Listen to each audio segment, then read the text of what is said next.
Alors aujourd'hui, on va décortiquer ensemble une vision bien particulière de la propriété. Une vision libertarienne qui nous emmène sur des terrains assez inattendus. Est-ce qu'on peut vraiment posséder une personne?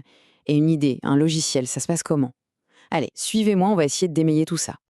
On commence direct avec la question qui fâche. Une personne peut-elle être une propriété? Alors, pour répondre, il faut d'abord mettre de côté tout ce qu'on croit savoir sur le mot propriété. Parce que dans la pensée qu'on explore aujourd'hui, la définition, vous allez voir, elle est très, très spécifique. Et la voici, cette définition. La propriété, ici, ce n'est pas une histoire de possession pour le plaisir de posséder. Non, c'est un outil pour maintenir la paix sociale. C'est le droit, que tout le monde reconnaît, de contrôler une ressource physique, quelque chose de tangible, pour éviter qu'on se batte pour l'avoir. L'idée à retenir, c'est vraiment ça. Sans contrôle physique, il n'y a pas de propriété. Parfait.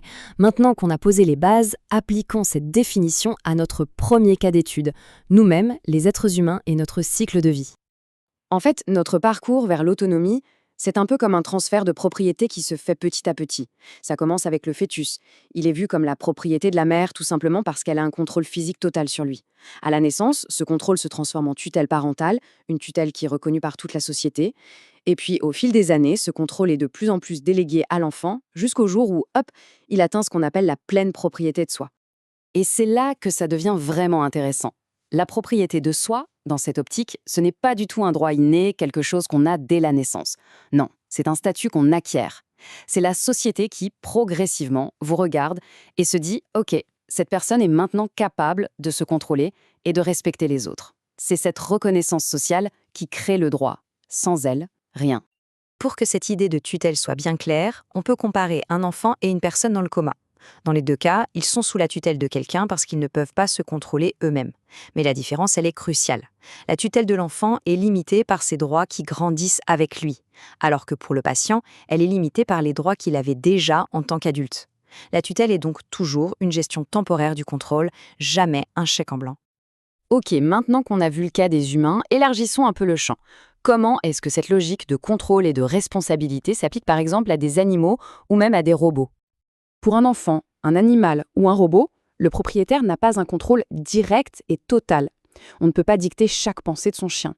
On parle plutôt d'un contrôle indirect. Et c'est justement ce contrôle indirect, et surtout la responsabilité qui va avec, qui fonde le droit de propriété aux yeux de tous. C'est un peu un contrat social en fait. La société nous accorde le droit de posséder, mais en échange, elle exige un devoir, la responsabilité. Si notre animal ou notre robot cause un problème, un dommage, c'est au propriétaire d'en répondre. C'est le prix à payer. Sans cette responsabilité, le droit de propriété n'existerait tout simplement pas. Ce tableau y résume bien ces nuances. Pour l'enfant, on l'a vu, l'autonomie grandit et la responsabilité est transférée petit à petit. Pour l'animal, c'est assez statique, la responsabilité reste toujours chez le propriétaire. Et alors pour le robot, là, ça se complique encore, parce que la responsabilité peut être partagée entre celui qui l'a conçu et celui qui l'utilise. Bon, on a parlé du physique, du vivant. Maintenant, on s'attaque à un morceau bien plus coriace, l'immatériel. Les choses qu'on ne peut pas toucher, comme une idée, un texte, un logiciel. Qu'est-ce qui se passe pour eux? Alors, petit rappel du point de départ, c'est super important pour la suite.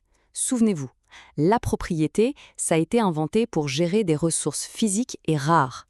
Une chaise, par exemple, on ne peut pas être deux à s'asseoir dessus en même temps. C'est ce principe qui est la clé de tout. Et là, attention, c'est le moment où cette logique nous amène à une conclusion, disons, assez radicale. Si on suit ces raisonnements jusqu'au bout, la propriété intellectuelle n'est tout simplement pas une forme légitime de propriété. Oui, oui, vous avez bien entendu, les brevets, les droits d'auteur, tout ça serait une erreur de concept. Mais pourquoi?